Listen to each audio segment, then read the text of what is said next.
जंगे Yarmouk मुसलमानों की तारीख की सबसे बड़ी जंग।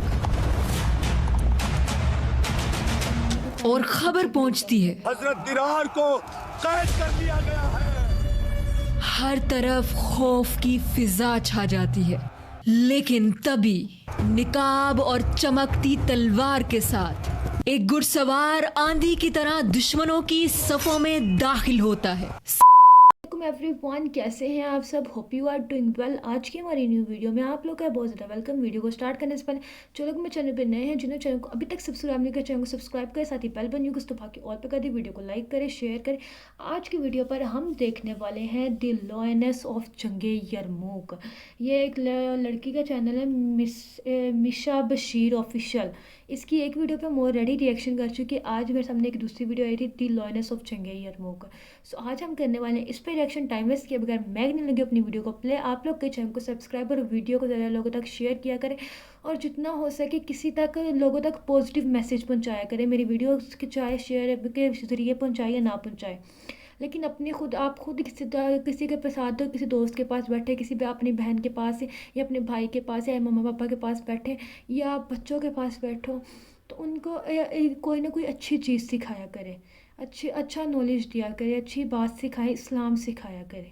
इस्लाम की छोटी छोटी चीज़ें उन्हें सिखाएं, क्योंकि इस्लाम को सिखाना जितना ज़रूरी है ना आज के टाइम पे, वो बहुत बहुत ज़रूरी है। हमारा जो माशरा आज जिस जगह पे खड़ा हुआ है ना, आज इस्लाम को फैलाना, इस्लाम को लोगों को बताना कि इस्लाम क्या है, ये बहुत ज़रूरी है। सो अपने घर में माहौल ऐसा बनाएं कि आपके घर में अपने आप इस तरह का माहौल एकदम से आप सब बात करना स्टार्ट करें, बातों में ऐसा माहौल हो कि बच्चे भी सीखें। एक थोड़ा सा टाइम इसे इन चीज़ों को सीखने में लगा दें ताकि ज़िंदगी खूबसूरत हो सके। सो करते हैं अपनी वीडियो को स्टार्ट और देखते हैं द लॉयनेस ऑफ जंगे यरमूक। जंगे यरमूक मुसलमानों की तारीख की सबसे बड़ी जंग। और खबर पहुंचती है हजरत दिरार को कैद कर लिया गया है। हर तरफ खौफ की फिजा छा जाती है, लेकिन तभी निकाब और चमकती तलवार के साथ एक घुड़सवार आंधी की तरह दुश्मनों की सफों में दाखिल होता है। सब हैरान रह जाते हैं कि क्या वो खालिद हैं? उसका हर वार दुश्मनों को लर्जा देता है। सब मिलकर इस पे हमला करो। मुसलमानों में जज्बा भर देता है। अल्लाहु अकबर! जिसे सबने मर्द समझा। ये बहादुर जंगजू कौन है? लेकिन वो थी एक औरत, इस्लाम की सबसे बहादुर मुजाहिदा, खौला बिनते अल अज़वर।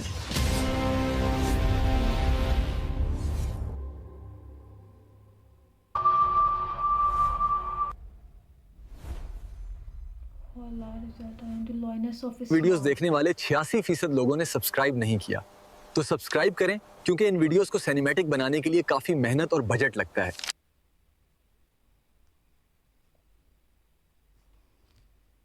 हजरत खौला रज़ियल्लाहु अन्हा बिनते अल अज़वर 7th सेंचुरी में अरब के शहर मक्का में पैदा हुई। ये वो दौर था जब इस्लाम का आगाज हो चुका था। अब्बा जान, आपने सुना?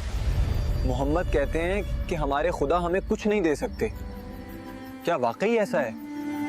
और लोगों के दिलों में नए दीन के लिए खौफ और उम्मीद दोनों मौजूद थे। अपने कबीले से बगावत न करो, बनो असद तुम्हें मिटा देंगे। कबीले की पनाह तो सिर्फ मौत तक है। मैं उसकी पनाह मांग रहा हूँ जिसके हाथ में मौत और जिंदगी दोनों हैं। हजरत खौला रज़ियल्लाहु अन्हा का ताल्लुक अरब के कबीले बनु असद से था। सरदार, इससे ये खजूरें भी मिली हैं और उसने आपका घोड़ा भी चुराने की कोशिश की है। ये खजूरें तो ज़ियाफत हैं, कोई चोरी तो नहीं। पर तू नादान मेरे ख्वाब के पर बेचता है। और उनके वालिद अल अज़वर बिन मादान कबीले में इलीट क्लास से ताल्लुक रखते थे। सरदार अल अज़ूर, कुरैश को 50 मुहाफिजों की जरूरत है वो पुराने माहिदे अहाबीश के बदले हमें सोना और रेशम देने को तैयार हैं। सरदार ने कहा है बनु आसद का वायदा पत्थर की लकीर है। अब हमारी तलवारें सोने या बुत्तों के लिए नहीं बल्कि हक के लिए उठेंगी। कबीला बनु असद अरब के कबीलों का मशहूर और जंगजू कबीला था। मेरे इस बेटे को ऐसा होनहार जंगजू बनाओ कि ये बनु आसद की शान बने। सरदार बेफिक्र रहें, मैं इसे ऐसा तराशूंगा कि उसकी निगाह उकाब, हाथ आंधी और दिल फौलाद बन जाए। हजरत खौला रदी अल्लाह अन्हा उनके भाई हजरत दिर्रार रदी अल्लाह अन्हु ने एक ऐसे घराने में आंख खोली थी जो बहादुरी, कुव्वत और जंगी महारत के लिए मशहूर था। बीबी मुबारक हो, आज हमारे घर में एक शेरनी ने जन्म लिया है। बचपन से ही हजरत खौला रदी अल्लाह अन्हा ने अपने भाई के साथ घुड़सवारी, नेजाबाजी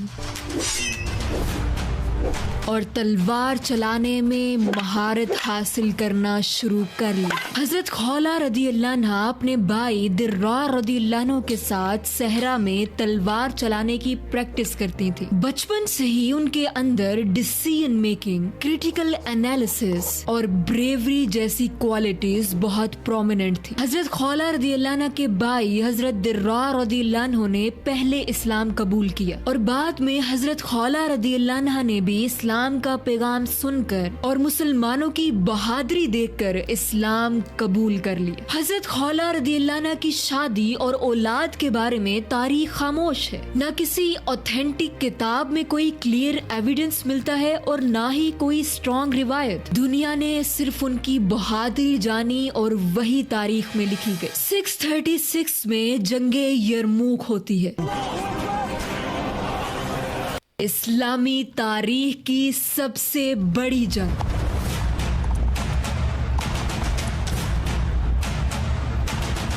मुसलमानों की तादाद 30 से 36 हजार थी और रोमियों की तादाद 2 लाख से 2,40,000। मीन्स रोमन्स मुसलमानों से तादाद में 6 या 7 गुना ज्यादा थे। ये जंग तकरीबन 6 दिन तक हुई।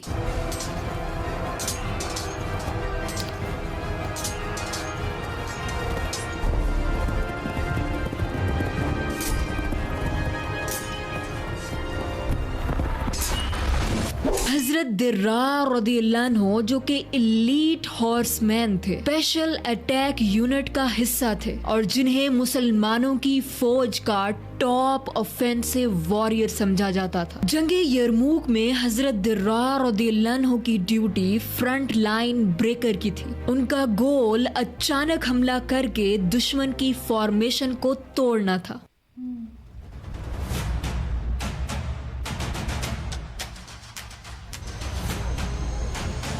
तैयार हो जाओ, अपनी जगह लो, हमला करो। इसी जंग में हजरत खौला रदी अल्लाह अन्हा भी उन औरतों के साथ मौजूद थीं जो जख्मियों को मेडिकल एड प्रोवाइड करती थीं। आराम से। खाला जाओ और पट्टियां लेकर आओ। लेकिन हजरत खौला रदी अल्लाह अन्हा ने चूंकि बचपन से ही एक एलीट वॉरियर की तरह तरबियत पाई थी, इसलिए वो हर वक्त दुश्मन से लड़ने के लिए तैयार रहती थी। जंगे यरमूक में मुसलमान हजरत अबू उबैदा इब्ने जर्रा रदी अल्लाह अन्हु और हजरत खालिद बिन वलीद रदी अल्लाह अन्हु की लीडरशिप में अपने से तादाद में 6 गुना ज्यादा रोमी फौज के साथ बहादुरी से लड़ रहे थे कि अचानक खबर मिलती है हजरत दिरार को कैद कर लिया गया है।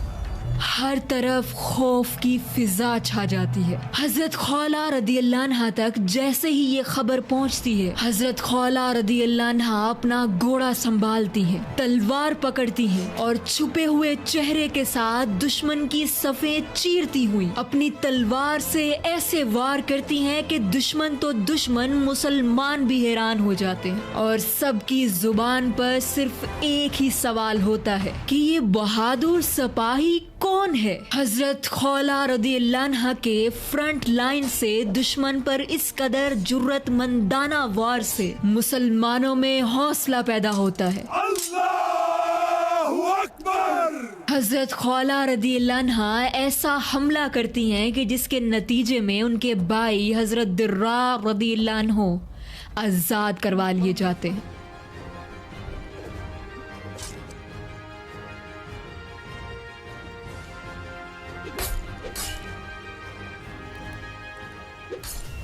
मुसलमानों की खुशी और जज्बा और बढ़ जाता है जब उन्हें ये पता चलता है कि जिसे वो मर्द जंगजू समझ रहे थे असल में वो एक औरत है, दिर्रार रदियल्लाहु अन्हु की बहन और इस्लाम की बहादुर जंगजू औरत हजरत खौला बिनते अल अज़वर। जंगे यरमूक में हजरत खौला रदियल्लाहु अन्हा की इस कदर बहादुरी को देखकर हजरत खालिद बिन वलीद रदियल्लाहु अन्हु ने खुद उनकी तारीफ की और उन्हें हुक्म दिया कि वो जंग के अगले मरहलों में खवातीन दस्ते की क़यादत करें और जरूरत पड़ने पर दोबारा जंग की पहली सफों में शामिल हों। हजरत खौला रदियल्लाहु अन्हा ने बाकी मुसलमान औरतों के साथ मिलकर जंगे यरमूक में मुसलमानों का भरपूर साथ दिया और बिलाखिर रोमन्स की सफ़ें एक एक करके टूटने लगी और इसके बाद रोमी जर्नल महान का भाग जाना जंग का एंड था। रोमन्स हार गए और यरमूक का मैदान मुसलमानों के नाम हो गया।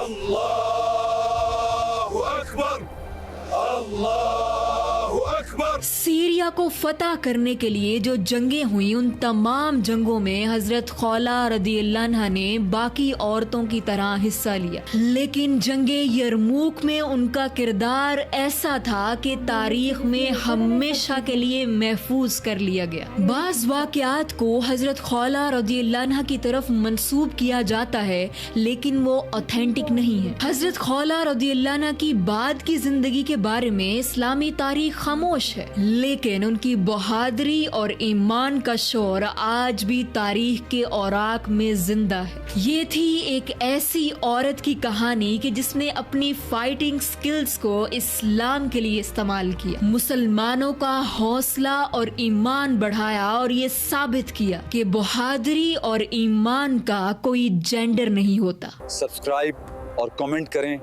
अगली वीडियोस पर हो। फ्रेंड्स, ये थी हमारी आज की जिसमें हमने लॉयनेस ऑफ जंगे यरमूक देखा और इसमें मोस्टली इस चैनल पर जितनी भी वीडियोस आती हैं तो वो सारी जितनी भी होती है जो लड़कियां जिन्होंने वो जंगे की होती हैं उनके बारे में एक्सप्लेन ये करती हैं कि ना इस्लाम में कौन कौन सी लड़की आगे बढ़ी और उसने आगे इस्लाम की राह में काम किया। सो ये मोस्टली इनकी वीडियोस में ये चीज़ होती है। सो ये इनकी मतलब ये इस्लाम में बहुत सारे पॉइंट्स ऐसे हैं जहाँ पे मतलब मक्का का टाइम और वो टाइम उस टाइम पे जहाँ पे जिस टाइम पे औरतों का नाम भी नहीं सुना जाता था, औरतों को एक समझा जाता था कि इन लोगों से ये लोग तो कुछ कर नहीं सकती, औरतों का नाम भी लेना मायूब समझा जाता था। उस टाइम पे हज़रत खदीजा ने जब वो तिजारत की, साथ में बिज़नेस की और सारा ये सब चीज़ें की, ये एक बहुत बड़ी चीज़ थी। उसी तरह ही ये इन लोगों ने जो जंगों में जाके जिस तरह ये लड़े, तो ये चीज़ें आज के टाइम पर लोगों को पता होनी बहुत ज़रूरी है, क्योंकि मोस्टली लोग बात करते हैं लड़कियां काम करेंगी, लड़कियां ये करेंगी। सो ये चीज़ सबको अंदाज़ा होना चाहिए कि इसलिए कोई भी काम करने के लिए, कोई भी स्पेशली कोई अच्छा काम करने के लिए किसी भी को ये ज़रूरी नहीं कि कोई जेंडर की ज़रूरत हो, कि ये मेल जेंडर होना ही ज़रूरी है। ये इम्पोर्टेंट चीज़ नहीं है कि कुछ चीज़ें आता है ना लिखी होती हैं कि इस बंदे ने ही ये काम करना है, उसमें ये चीज़ फिर नहीं लिखी होती कि ये चीज़ ये बंदा ये नहीं कर सकता और ये बंदा ही करेगा। नहीं, अल्लाह ने हर इंसान के नसीब में बहुत सारी चीज़ें लिखी होती हैं, बहुत सारे लोगों के नसीब में ये चीज़ें होती हैं, जिस तरह इनके नसीब में ये चीज़ थी। ये हर चीज़ नसीब पे लिखी होती है। अल्लाह ने ऑलरेडी सब लिखा हुआ है, सब कुछ ऑलरेडी प्री प्लान है, हर चीज़ प्लान है, हमने सिर्फ उस पर काम करना है, हम उस पर चल रहे हैं। और ये सब चीज़ें जो आज हमारी ज़िंदगियों में हो रही हैं, जो हम जिस शोबे में खड़े, जिस पर जो काम हम कर रहे हैं, ये सब चीज़ें ऑलरेडी लिखी हुई हैं। तो इसलिए हम ये जो बात करते हैं ना, ये बेटियों को नहीं पढ़ाना चाहिए या फिर उन्हें आगे नहीं बढ़ने देना चाहिए। आज के टाइम पे लड़कियों की जो उनकी एजुकेशन, उनको नॉलेज देना, उनको एक अच्छी ज़िंदगी देना बहुत ज़रूरी है। बिकॉज़ एक लड़की ही आगे जाके जो एक अच्छी लाइफ स्टार्ट करे, जब एक लड़की की शादी करते हैं तो उसने आने वाली जनरेशन को पढ़ाना होता है। एक लड़की ही एजुकेटेड नहीं होगी, उसको खुद को ही इल्म नहीं, ना उसे दीन का इल्म है, ना उसे दुनिया का इल्म है, वो कैसे अपनी ज़िंदगी गुजारेगी। ना ही वो आगे जैसे ये एक चीज़ है, जनरेशन वाइज जनरेशन चीज़ चलनी है। आजकल हम जिन लोगों की ये सोच है ना, ये लड़की को पढ़ा के उस पे पैसे लगा के क्या फ़ायदा, इसने तो अगले घर चली जाना है। ये सोच एक गलत पॉइंट है। बेटियों को पढ़ाना बहुत ज़रूरी है। हर इंसान से, मेरी जितने भी लोग मेरी ये वीडियो देख रहे हैं और उनमें से कुछ लोग जिनकी अगर ये सोच है, तो मेरी उन सबसे गुजारिश है कि ये बेटियों को पढ़ाना आज के टाइम पे बहुत ज़रूरी है। मुश्किल टाइम पे बेटे साथ छोड़ जाते, बेटियां वहीं खड़ी हुई मिलेंगी आपको। उस टाइम पे बेटियां ही साथ देने आती हैं। हाँ, मैं ये नहीं कहती हूँ कि बेटों को पढ़ाना नहीं ज़रूरी है। लड़का और लड़की दोनों की ही एजुकेशन बहुत ज़रूरी है। दोनों को ही पढ़ाना बहुत ज़रूरी है। एक अच्छा माहौल, एक अच्छी लाइफस्टाइल और एक अच्छी ज़िंदगी देना बहुत ज़रूरी है उन्हें। क्योंकि अगर कि आपकी बेटी ने किसी के घर जाना, तो किसी की बेटी ने आपके घर भी आना है। और आपके बेटे को अगर अच्छी एजुकेशन मिली होगी, उन्होंने अच्छी लाइफस्टाइल मिला होगा, तो वो आने वाली की लाइफ में मज़ीद उसकी लाइफ को इम्प्रूव कर सकते होंगे और उसको एक अच्छा लाइफस्टाइल भी दे सकेंगे, उसको एक अच्छी ज़िंदगी दे सकेंगे। जो बेटा माँ बाप की इज़्ज़त करता है ना, वही किसी की बेटी की इज़्ज़त कर सकता है। जो अपने माँ बाप की इज़्ज़त नहीं ना कर सकता, वो किसी की बेटी की भी इज़्ज़त नहीं कर सकता। जिसकी वजह से उसके माँ बाप डरते हो बात करने से, उसके सामने कोई बात करने से भी उससे डरते हैं ना, तो समझे वो किस तरीके का इंसान होगा कि माँ बाप बात करने से भी डर रहे हैं कि मैं बात करूँगा तो बात लड़ाई में चली जाएगी या फिर कुछ हो जाएगा। एक ही गुजारिश है कि अपने आप को बेहतर बनाने की हमें कोशिश करनी चाहिए। हमारे माँ बाप हमसे डरे मत, अपने रवैयों को, अपने अखलाक को बेहतर बनाने की कोशिश करें। लोग हमसे हम हमारी मौजूदगी में डरे मत। हमसे बात करते वक्त ये ना महसूस करें कि हम इससे बात करने का मतलब है कि ये तो इंसल्ट ही कर देगा, ये तो बेइज्जती कर देगा। लोग ये ना समझें। अपने आप को बेहतर बनाने की कोशिश करनी है हमने, ताकि हमारे रवैयों से, हमारे मौजूदगी से किसी को अनकंफर्टेबल ना फील हो। लोग फिर फील नहीं करवाते जब हम लोग इस तरह सामने वाले की इंसल्ट करते हैं बात बात पे। मेरे सामने हम किसी महफिल में बैठ जाए और हमारी पर्सनालिटी ऐसी हो, हम बात बात में उसकी इंसल्ट करें, तो वो लोग हमें नहीं बताते, लेकिन वो हमसे डरने लग जाते हैं। बात करते वक्त भी डरते हैं और हमें लगता है कि ये चीज़ बहुत अच्छी है कि सामने वाला हमसे बात करते वक्त डर रहा है। एक दफ़ा उस पॉइंट ऑफ व्यू को देखो कि सामने वाला आपसे बात करते वक्त भी डर रहा है। उसे ये है कि आप उसकी इंसल्ट कर दोगे, आप उससे लड़ पड़ोगे। इससे ज़्यादा एम्बैरेसिंग और क्या चीज़ है। मेरी सबसे गुजारिश है कि अपनी लाइफ को बेहतर हमें बनाने की कोशिश करनी है, अपनी लाइफ को अच्छा बनाना है। कोई हमसे डरे मत, कोई हमारे अखलाक को बुरा ना करे, हमारी पीठ पीछे हमारी बुराई ना करे। लोग हमारी मिसाल दे कि ऐसा बनना है, ये ना कहे कि ऐसा नहीं बनना, इसके जैसा तो बिल्कुल नहीं बनना। सोचो, जो लोग ये आप हमारी मिसाल देते होंगे इसके जैसे नहीं बनना, हमारे अंदर कितनी बुराई होती होगी कि लोग हमारी मिसाल दे रहे कि इसके ऐसा बनना ही नहीं। अपने आप को वो बनाएं कि लोग मिसाल दे कि ऐसा बनना है। ऐसा इंसान बनो जो माँ बाप की भी इज़्ज़त करता है, जो हर रिश्ते को प्यार से लेकर चलता है, जिसकी मौजूदगी किसी को डराती नहीं है, जिसकी मौजूदगी से किसी को ये नहीं है कि ये कुछ भी कह देगा, ये भी मेरी इंसल्ट कर देगा, ये भी मुझसे लड़ पड़ेगा। जिसकी बात में गाली ना हो, जो नशे ना करता हो, ऐसा इंसान नहीं बनना हमने। एक अच्छा, एक नेक इंसान